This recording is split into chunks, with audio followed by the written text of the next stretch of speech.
ফের চোরের দল থাবা বসালো সামেদ আলী অঙ্গনওয়াড়ি কেন্দ্রে এবং 1 মাসের মধ্যে এই নিয়ে দুবার চুরি হয়েছে এই অঙ্গনওয়াড়ি কেন্দ্রে এবং মোহনভোগ আরডি ব্লকের অন্তর্গত কলমক্ষেত গ্রাম পঞ্চায়েতের 3 নং ওয়ার্ডে অবস্থিত সামেদ আলী অঙ্গনওয়াড়ি কেন্দ্রটি এবং বুধবার অঙ্গনওয়াড়ি কেন্দ্রের দিদিমণি অঙ্গনওয়াড়ি কেন্দ্রে গিয়ে চুরির ঘটনাটি প্রত্যক্ষ করেন এবং অঙ্গনওয়াড়ি কেন্দ্রের দিদিমণি জানান এই দিন তিনি অঙ্গনওয়াড়ি কেন্দ্রে গিয়ে দেখতে পান অঙ্গনওয়াড়ি কেন্দ্রের একটি দরজা ভাঙা, ঘরে প্রবেশ করে দেখতে পান রান্নার গ্যাসের চুল্লি, সিলিন্ডার ও 1 বস্তা চাল নিয়ে গেছে চোর এবং তিনি আরো জানিয়েছেন যে কিছুদিন পূর্বেও একবার অঙ্গনওয়াড়ি কেন্দ্রে চুরির ঘটনা সংঘটিত করেছে।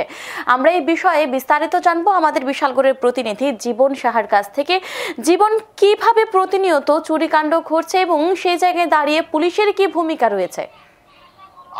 দেখো পরশিয়া বলছিলাম, মূলত এই সমস্ত চুরি ঘটনার সঙ্গে জড়িত থাকে ম্যাক্সিমামটাই এখন বর্তমানে যারা বিভিন্ন নেশায় আসক্ত হয়ে পড়ে যুবকরা, তারা প্রত্যেকদিন তাদের সেই নেশার টাকা জোগাড় করতে মূলত এই সমস্ত মানে অঙ্গনারী কেন্দ্র এবং ছোট ছোট দোকানগুলিকে তারা মূলত টার্গেট করে।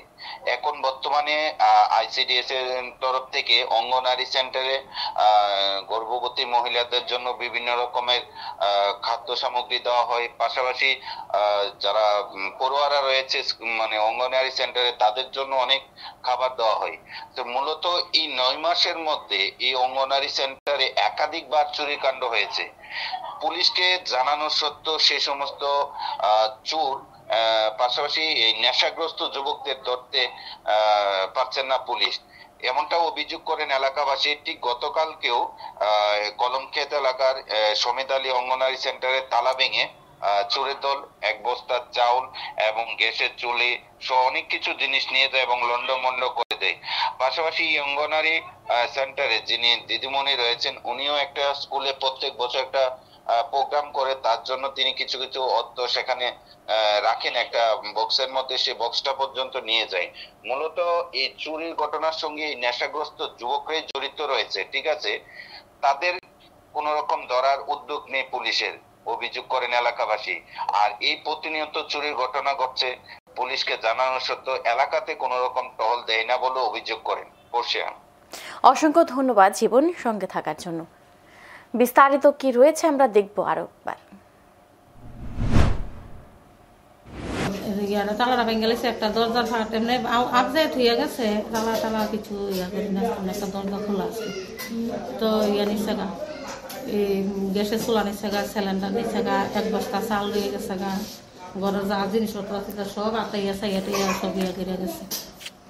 কিছুদিন আগে তো হেরি সব নিচ্ছে গা, ওই জল টল তৈরি মানে কালকা রাত্রে আবার এই ঘটনা। এর আগে যে চুরি হয়েছে এটা কোনো সালিশি সভা বা মামলা টামলা করছিলেন? মামলা করছি না, আমি রেজলিউশন লিখে সই লইছি, ম্যাডামের কাছে নিয়েছি। পরে তো আমি বলছি ম্যাডাম এখন তো কাগজটা তো সই করে আনছি, মানে তো সই করে আনছি, অনেক জমা দিতে আমি তারা গেছে সোমবারে বিচার করে দিব, বিচার হয়ে লোক না অনেক রাখতে। তো এই জায়গাতে অনেক কাগজ রয়েছে, তারা সোমবারে বিচার করবো গিয়ে করছে। দুবার একই অঙ্গনওয়াড়ি কেন্দ্রে চুরির ঘটনা সংঘটিত হওয়ার ফলে এলাকায় চলছে এক তীব্র গুঞ্জন। এখন সময় বিরতি, সঙ্গে থাকুন।